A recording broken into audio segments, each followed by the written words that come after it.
নীলকণ্ঠ মহাদেব মন্দির থেকে আমরা বেরিয়ে চলে এলাম ঋষিকেশে। ঋষিকেশে আমরা আলাদাভাবে কোনোদিন ঘুরে নিয়ে এই একদিনই আমরা পুরো কভার করেছি।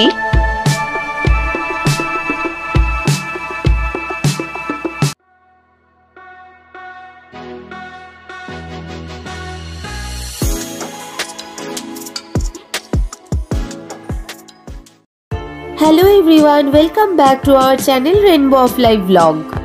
আমাদের হরিদ্বার ভ্রমণ সিরিজের এটি হলো চতুর্থ এবং শেষ পর্বের ভিডিও।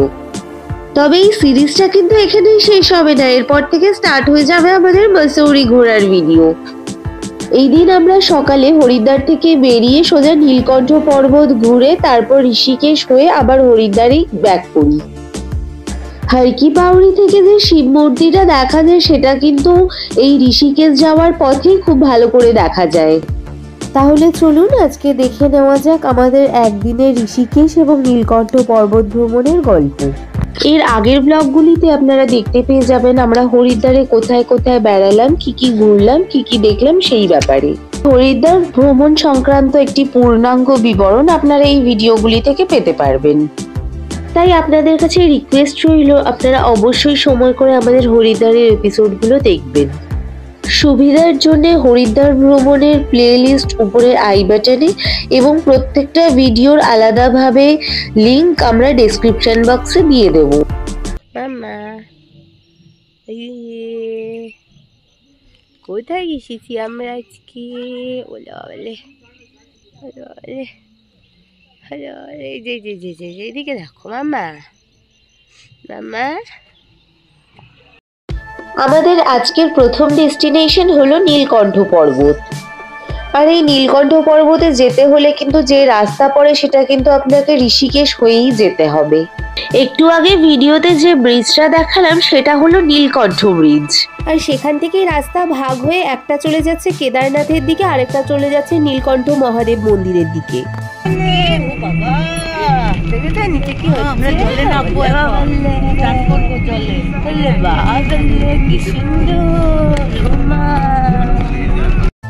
আমি এখানে আর একটা ইনফরমেশন দিয়ে রাখি, আমরা যে রাস্তা দিয়ে এসছি মানে হরিদ্বার ঋষিকেশ হাইওয়ে, মানে যেটা দিল্লি থেকে সোজা ঋষিকেশ আসছে, আমরা সেই হাইওয়ের উপর দিয়ে এসছি।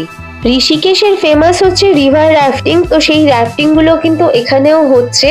আর যেটা আমরা করতে পারিনি আনফরচুনেটলি, বাট ইচ্ছা আছে এরপরে যদি কখনো ঋষিকেশ যাই অবশ্যই করব। যেহেতু অক্টোবর মাস ছিল তো ঠান্ডাও মোটামুটি ছিল।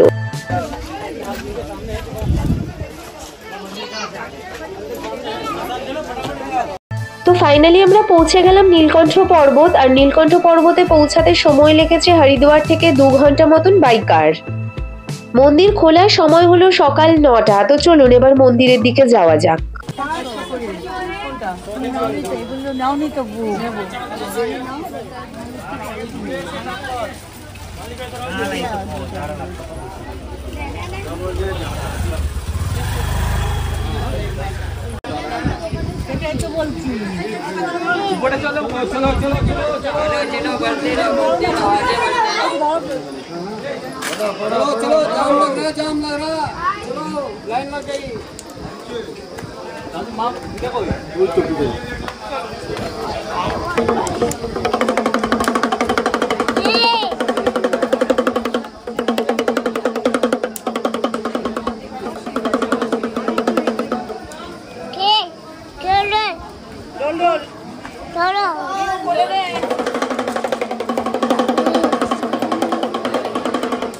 পুরাণ মতে সমুদ্র মন্থনের সময় যে বিষ উঠে আসে, তো সেই বিষ হলো হলাহল। তো সেই হলাহল বিষ নিতে কেউ রাজি হননি, একমাত্র রাজি হয়েছিলেন দেবাদিদেব মহাদেব। মহাদেব সেই বিষ পান করার পর পুরো নীল বর্ণের হয়ে যায়, আর তারপরেই তিনি নীলকণ্ঠ রূপে নামান্তরিত হন।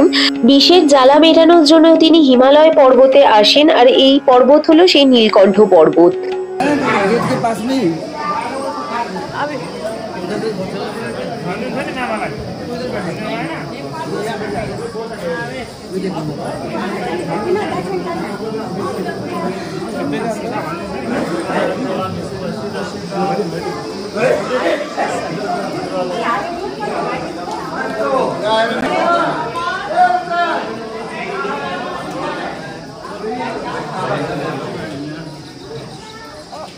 চলো। এই নীলকণ্ঠ মহাদেব মন্দিরের অল্টিটিউড প্রায় 1400 মিটার। গাড়ি পার্কিং করার পর ওই 1 কিলোমিটার মতন রাস্তা কিন্তু আমাদের হেঁটে তবে মন্দিরের ভেতরে আসতে হয়েছে, আর এখানে লাইন মোটামুটি আধ ঘন্টা মতন আমাদের দিতে হয়েছে।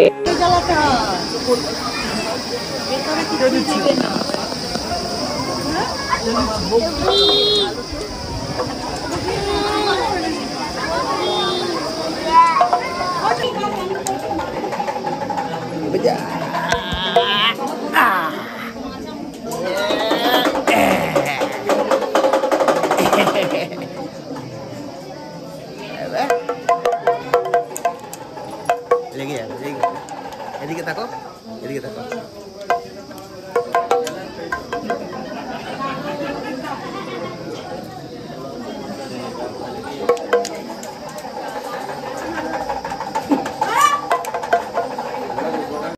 আর এই হলো মন্দিরের ভেতরটা। ফাইনালি আমরা ঢুকে গেলাম। আমরা প্রসাদ কিন্তু বাইরে থেকেই কিনে এনেছিলাম, যেখানে গাড়ি পার্ক করা হয়েছিল। আর এখানে ভেতরেও আপনারা দেখতে পেলেন যে প্রচুর প্রসাদ সামগ্রী নেওয়ার দোকান রয়েছে। আমরা কিন্তু খুব ভালোভাবে মহাদেবের দর্শন করে পুজো দিতে পেরেছি। আর মন্দির থেকে পুজো দিয়ে বেরিয়ে মন্দিরের বাইরের আপনাদেরকে দেখিয়ে দেব। খুবই সুন্দর এখানকার কারুকার্য, আর স্পেশালি সমুদ্র মন্থনের ইতিহাসটা কিন্তু খুব সুন্দর করে ফুটিয়ে তোলা রয়েছে। মন্দিরের বাইরের কারুকার্য দেখলে আপনারা বুঝতে পারবেন এই মন্দিরটা আসলে দক্ষিণ ভারতের মন্দিরগুলির আদলে তৈরি। হর হর মহাদেব।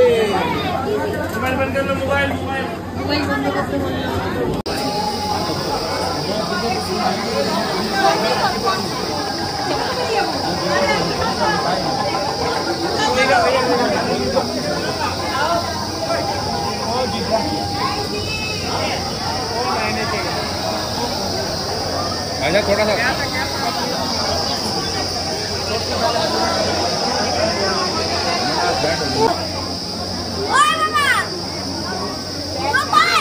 पापा पापा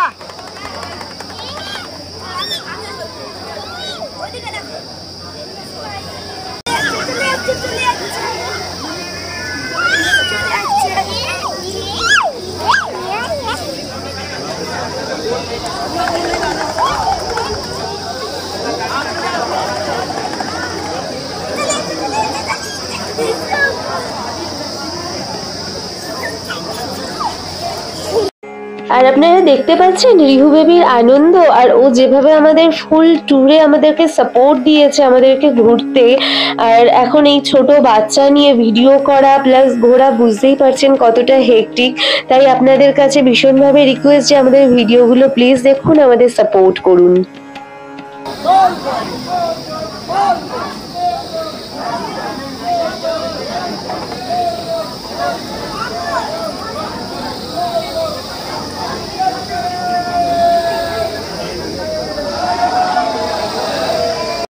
তো আমরা ফাইনালি পুজো দিয়ে বেরিয়ে পড়েছি। আমাদের যাতায়াত নিয়ে প্লাস পুজো দেওয়া নিয়ে সময় লেগেছে 5 ঘন্টা মতো। আর বলে রাখি, আমরা যে গাড়িটা বুক করেছিলাম সেটা হচ্ছে 10 সিটার, যার ভাড়া পড়েছে 2500 টাকা। আপনারা কিন্তু গাড়ি বুক করার সময় এসি নন এসি এগুলো ভালো করে ওদের কাছ থেকে কনফার্ম করে নেবেন, কারণ এরা কিন্তু এই ব্যাপারগুলো নিয়ে পরে ভীষণভাবে ডিনাই করে, যেটা আমাদেরকেও ফেস করতে হয়েছে।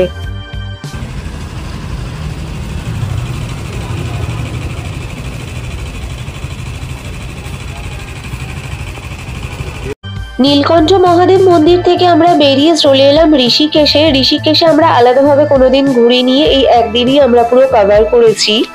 আমাদের ডান দিকে দূরে যে ব্রিজটা দেখা যাচ্ছে সেটা হলো জানকী ঝুলা। রিপেয়ারিং এর কাজের জন্য আমরা লক্ষ্মণ ঝুলা কিন্তু বন্ধ পেয়েছি।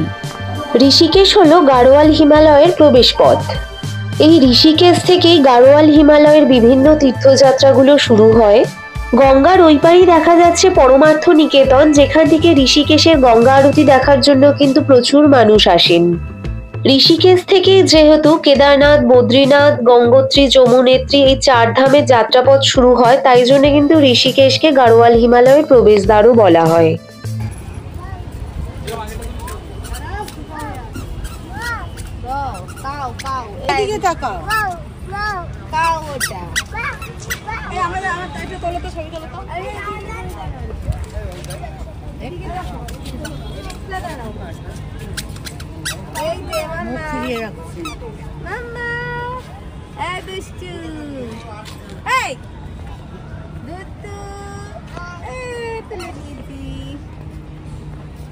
ভারতীয় আয়ুর্বেদ শাস্ত্রের একটি অন্যতম প্রধান কেন্দ্রও হলো কিন্তু এই ঋষিকেশ।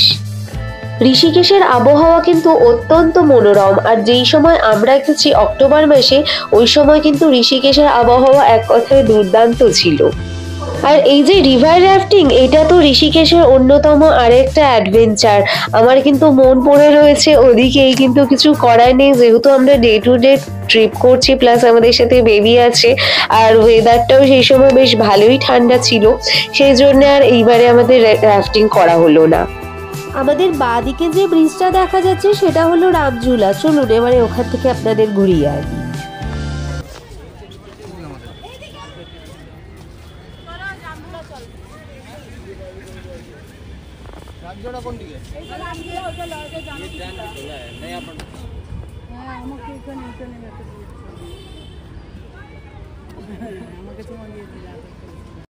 আপনারা কি কিছু নোটিস করলেন? আমার আর পতিদেবের কিন্তু কথা বন্ধ রয়েছে ঝগড়া হয়ে, কিন্তু আমরা কিন্তু ভিডিও কন্টিনিউ করে যাচ্ছি। বুঝতে পারছেন লেভেলটা ডেডিকেশনের?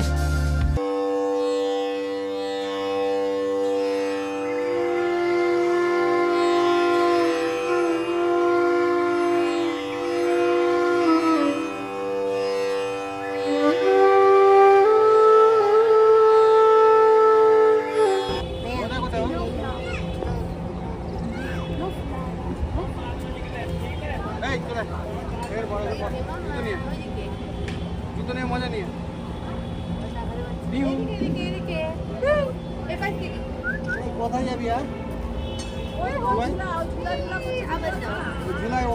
যাবি কি করে? যেতে পারবে না ওই দিকে না, অত দূর যাবে।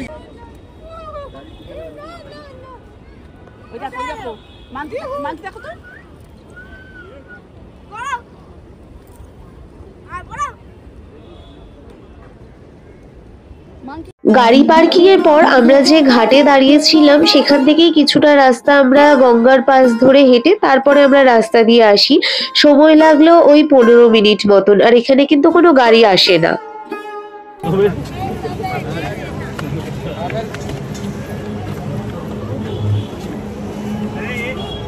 ভোলে বাবা, ভোলে বাবা, জব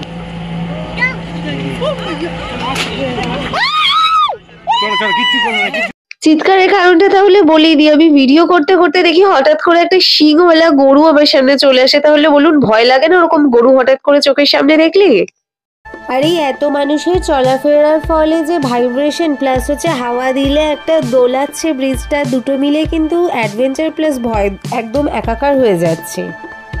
কি যে সুন্দর লাগছিল, এরকম নিচ থেকে গঙ্গা নদী বয়ে যাচ্ছে, ওপরে ব্রিজের ওপর দাঁড়িয়ে বিকেলবেলার ওয়েদার এনজয় করতে, আর ওপাশে তখন সানডাউন হচ্ছিল। সবটা মিলে এক অন্য ধরনের ফিলিংস, সেটা কিন্তু মুখে বলার মতন নয়।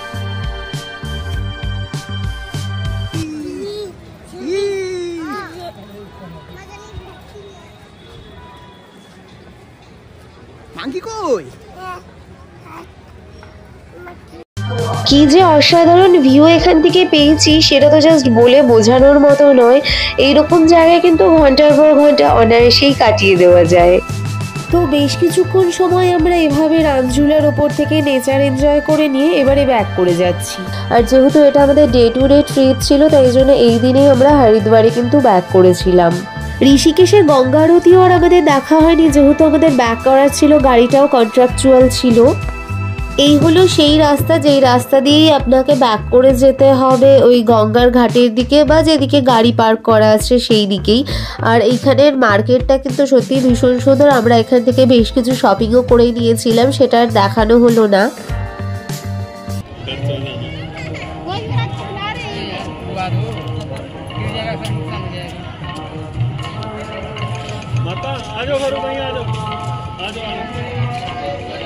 প্রচুর হাঁটাহাঁটি করে কিন্তু আমাদের বেশ হাংরি ফিল হচ্ছিল। এখান থেকে ম্যাগি খেয়ে নিয়েছিলাম। বাঙালি আর ম্যাগি, এই কম্বিনেশনটা তো একটা ডেডলি কম্বিনেশন, সেটা তো আর বলার কিছু নেই। আমাদের হাতে টাইম কম থাকায় আর জানকী ঝুলাতেও যাওয়া হয়নি। আজকের ভিডিওটা ভালো লেগে থাকলে অবশ্যই একটা লাইক করে দেবেন, কমেন্ট করে জানাবেন কেমন লাগছে আমাদের ভিডিও। দেখা হচ্ছে মাসুরির ব্লগ নিয়ে। Thanks for watching, bye bye.